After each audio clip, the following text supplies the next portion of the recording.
आज है मेरे पास 2024 की नई FZS वर्जन 4। हाँ जी, इसका चौथा वेरिएंट आ चुका है।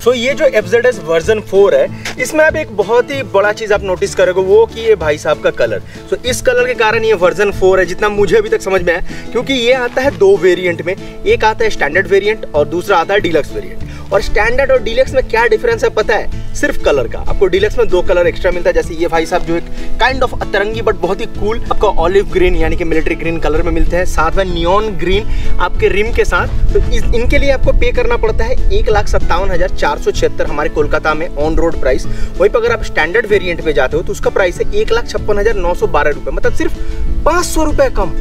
ये बड़ा ही अतरंगी सा चीज है, ये मार्केटिंग वाला चीज मेरे को समझ में नहीं आया कि स्टैंडर्ड और डीलक्स में सिर्फ 500 रुपए का ही डिफरेंस है। तो जो सबसे बड़ा जो नोटिसेबल जो चीज पे जो नजर डालता है सबसे पहले, वो है गाड़ी का लुक में तो काफी ज्यादा आपको डिफरेंस देखने को मिलेगा। हेडलाइट को कंप्लीटली चेंज कर दिया गया।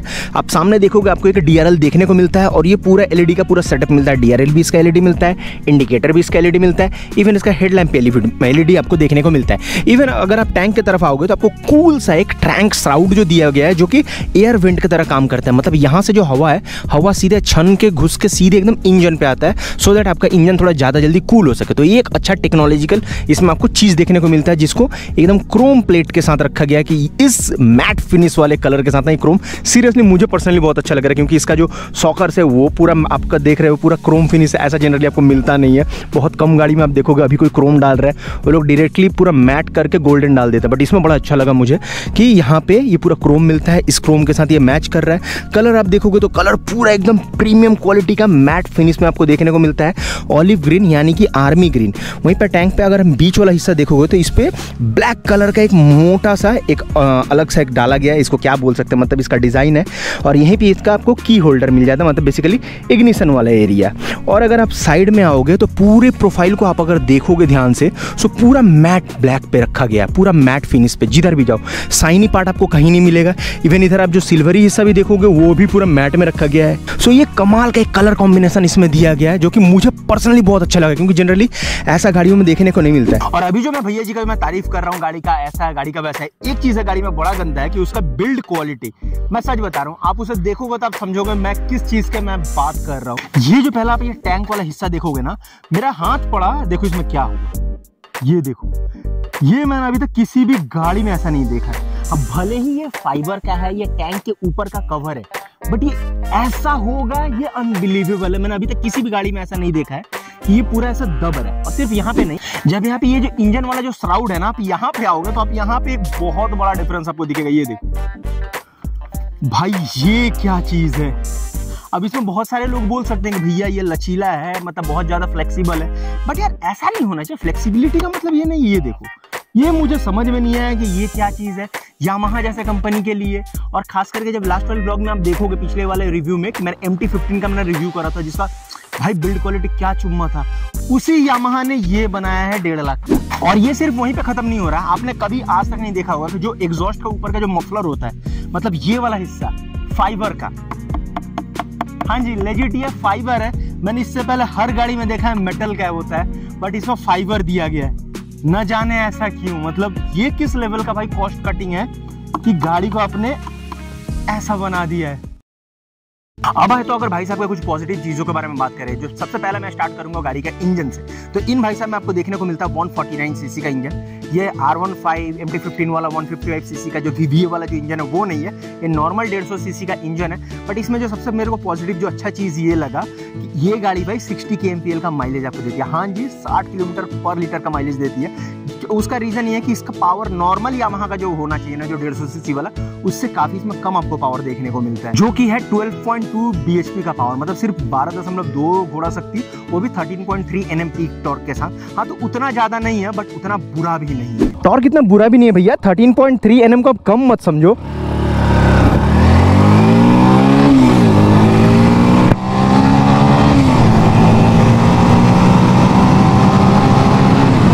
हाँ जी, ये काफ़ी सही है।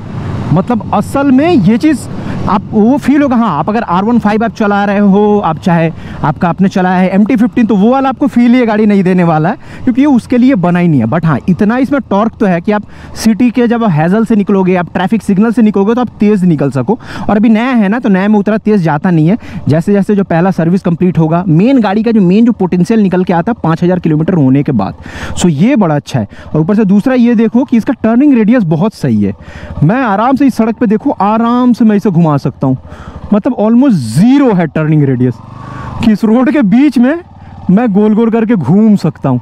तो ये बड़ा अच्छा चीज़ है। गाड़ी इतना लंबा होने के बावजूद भी आप इसको अच्छे से चला सकते हो, अच्छे से इसको आप मनूवर कर सकते हो। तो वही जो पावरफुल इंजन है, जो कि सेमी पावरफुल मैं बोलूंगा, तो उसको रोकने के लिए भी आपको ब्रेकिंग सिस्टम अच्छा चाहिए। तो इन भाई साहब में आपको आगे पीछे डिस्क देखने को मिल जाता है। हाँ जी, डुअल डिस्क मिलता है, बट हाँ सिंगल चैनल एबीएस के साथ। सिर्फ आपको सामने में सिंगल चैनल एबीएस मिलता है, पीछे में आपको एबीएस नहीं मिलता है। अगर आपको सामने के मैं डिस्क का बात करूँ तो ये 282 mm का आपको डिस्क देखने को मिलता है, जो कि पल्सर 220 से थोड़ा सा बड़ा या सेम साइज है। मैं थोड़ा कंफ्यूज हो रहा हूँ। वहीं पे अगर आप पीछे की तरफ आप आओगे तो आपको पीछे की तरफ देखने को मिलता है 220 mm का डिस्क। बट हाँ, आप एक चीज याद रखना कि इस डुअल चैनल एबीएस आता है डीलक्स वाले वेरिएंट पे। आपका नॉर्मल स्टैंडर्ड वेरिएंट में उतना कोई डिफरेंस नहीं है। सिंगल चैनल एबीएस के साथ ये गाड़ी आपको मिलती है। इस वीडियो का सबसे इंपॉर्टेंट वाला क्वेश्चन और सबसे मेन क्वेश्चन कि मैंने इसको क्यों बोला है कि 150 सीसी का सबसे बेस्ट जो टूरिंग वाला बाइक आपका ये हो सकता है। उसका मेन रीजन है, जैसे मैंने इस गाड़ी पे मैंने अपना पैर रखा है, तो मुझे जो सबसे अच्छा लगा इसका हैंडल पोस्चर। ये डीटो मेरा डोमिनार की तरह है। और अभी तक जितने भी मैंने 150 सीसी की गाड़ियाँ चलाई हैं, चाहे वो 160 वाली हो चाहे जितनी भी हो, R15 तो मैं काउंट ही नहीं कर रहा हूँ, वो टूर तो उससे कर ही नहीं सकते हो।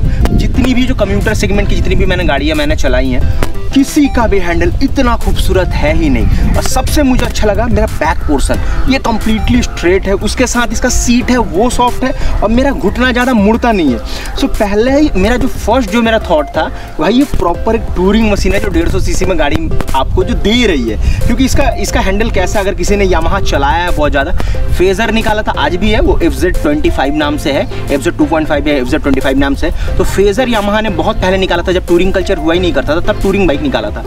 उसका डीटो ऐसा ही हैंडल पोस्चर है जिसमें आपको कोई मॉडिफिकेशन का जरूरत नहीं, आप ऐसे दिन भर गाड़ी चला सकते हो। सो ये बड़ा मुझे कमाल का लगा। सो इसीलिए मैंने इसका टाइटल और थंबनेल भी वही रखा है कि अगर आप चाहते हो 150 सीसी में कोई बढ़िया टूरिंग के लिए बाइक लेना चाहते हो, कंफर्टेबल, देखो रिलायबल तो है, एनी डे आंख बंद करके, मैं एक बजाज यूजर हूँ, बट मैं एनी डे आंख बंद करके एक यामाहा चाहे एक होंडा में ले सकता हूँ, क्योंकि जैपनीज इंजन ज़्यादा रिलायबल होती है, तो उस पर मैं जा सकता हूँ। और हाँ, सेकेंडरी चीज़ कि इसका जो सिटिंग जो पोस्चर है, जो इसका हैंडल पोस्चर है, उसके लिए इस गाड़ी को भैया मैं 10 on 10 दूंगा कि आप इसे आराम से आप टूरिंग कर सकते हो, क्योंकि बहुत ही कंफर्टेबल है। हाथ पूरा स्ट्रेट है मेरा, काफ़ी ज़्यादा अपराइट है, इसको थोड़ा और अपराइट किया जा सकता है। हैंडल को थोड़ा सामने की तरफ ऐसे मोड़ दोगे तो उससे भी हो जाएगा, थोड़ा राइजर डाल सकते हो, ये परफेक्ट है। बैक मेरा सही है, सीट काफ़ी वाइड है जिसमें मेरा बम जो है अच्छे से सेटल होता है, तो मैं लॉन्ग चला सकता हूँ इस पर बैठ के गाड़ी। वहीं पे अगर भाई साहब के कंफर्ट का बात करूं तो पीछे में आपको देखने को मिलता है मोनोशॉक, जो कि ये बड़ा अच्छा वाला पॉजिटिव नोट है। वो भी आपका 7 लेवल एडजस्टेबल आपका मोनोशॉक मिलता है पीछे की तरफ। आप वहीं पे सामने में आपको देखने को मिलता है 37 mm का टेलीस्कोपिक फोक। आपके माइंड में शायद चल रहा होगा कि इसमें यूएसडी दिया जा सकता था, बट हाँ, यूएसडी देना थोड़ा बेवकूफ़ी है, क्योंकि एक तो कॉस्ट कटिंग भी है, आप देख ही रहे हो क्या किस हिसाब से कॉस्ट कटिंग किया जा रहा है। और दूसरा, क्योंकि MT-15 ये सब में आपका यूएसडी है, तो इसमें देने से इसका सेल पे इम्पैक्ट पड़ेगा, इसीलिए, क्योंकि इसे पूरी तरह से टारगेट करा गया जो मेन जो कम्यूटर सेगमेंट है।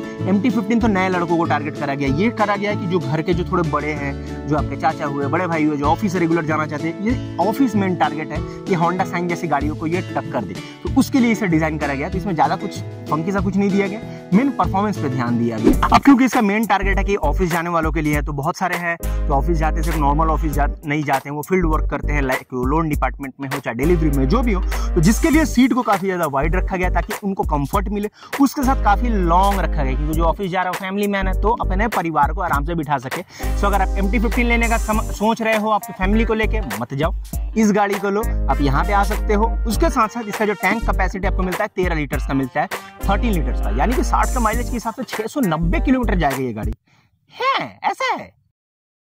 वहीं पे अगर टायर्स का बात करूं तो इन भाई साहब में 17 इंच का एलॉय व्हील मिलता है, जो कि स्टैंडर्ड है सर सब गाड़ियों में आजकल वही मिलता है। और सामने का जो आपको टायर देखने को मिलता है ट्यूबलेस मिलता है 100/80 का 100/80 डायमीटर्स का ट्यूबलेस सामने आपको देखने को मिलता है। वहीं पे आप अगर पीछे की तरफ आओगे तो आपको देखने को मिलता है 140/60 का यानी 140/60 डायमीटर्स का आपको पीछे का ट्यूबलेस टायर देखने को मिलता है, जो कि अभी करंट स्टैंडर्ड है, क्योंकि आपका हीरो, बजाज सारी जितने भी जो 150 160 सीसी की गाड़ियां बना रही है सब इसी डायमीटर का आता है। 150 तो कोई देता नहीं है, 140 देता है, जो कि बहुत है यार। 150 150 सीसी की गाड़ी के लिए जो ज़्यादा पावर जनरेट नहीं करता है, जिसका वेट ज़्यादा नहीं होता, उसके लिए 160 एक्चुअली में काफ़ी ज़्यादा है। 160 नहीं, एक्चुअली 140 काफ़ी ज़्यादा है। तो भैया आज के वीडियो के लिए बस इतना था। इसके बारे में जितना भी जो डिटेल है मैंने बता दिया। अगर आपका फिर भी कोई कंसर्न है तो आप मुझे कमेंट कर सकते हो, और या फिर जो सबसे अच्छा आप लेना चाहते हो तो चौधरी मोटो प्लांट का मैंने लोकेशन आपको डिस्क्रिप्शन में दे दिया, आप उनको आप कॉन्टैक्ट कर सकते हो। और मैं लिख के देता हूँ आपको, हमारे हावड़ा में कोई यामाहा वाले डीलर भी आपको उतना अच्छा डिस्काउंट नहीं देंगे। अगर आप मेरा नाम लेके आप चौधरी साहब लेते हो तो आप उनसे कॉन्टैक्ट करो, उनसे भाई साहब का आप टेस्ट राइड लो। टेस्ट राइड लेके आपको खुद समझ में आएगा गाड़ी कैसा है क्या नहीं। सो ये वीडियो यहीं तक था। अगर आप मेरा ब्लॉगिंग देखना चाहते हो तो मैंने आपको डिस्क्रिप्शन में अपने ब्लॉगिंग चैनल का लिंक दे दिया, सूरज सिंह राजपूत का। इवन आप मेरे को इंस्टाग्राम पे फॉलो कर सकते हो मेरे लेटेस्ट अपडेट्स के लिए, उसका भी लिंक आपको डिस्क्रिप्शन में मिल जाएगा। सो इस नोट पे मैं आपसे मिलता हूं नेक्स्ट वीडियो में। Right safe, use helmet and respect your parents, respect your country. जय हिंद, बाय बाय, टाटा।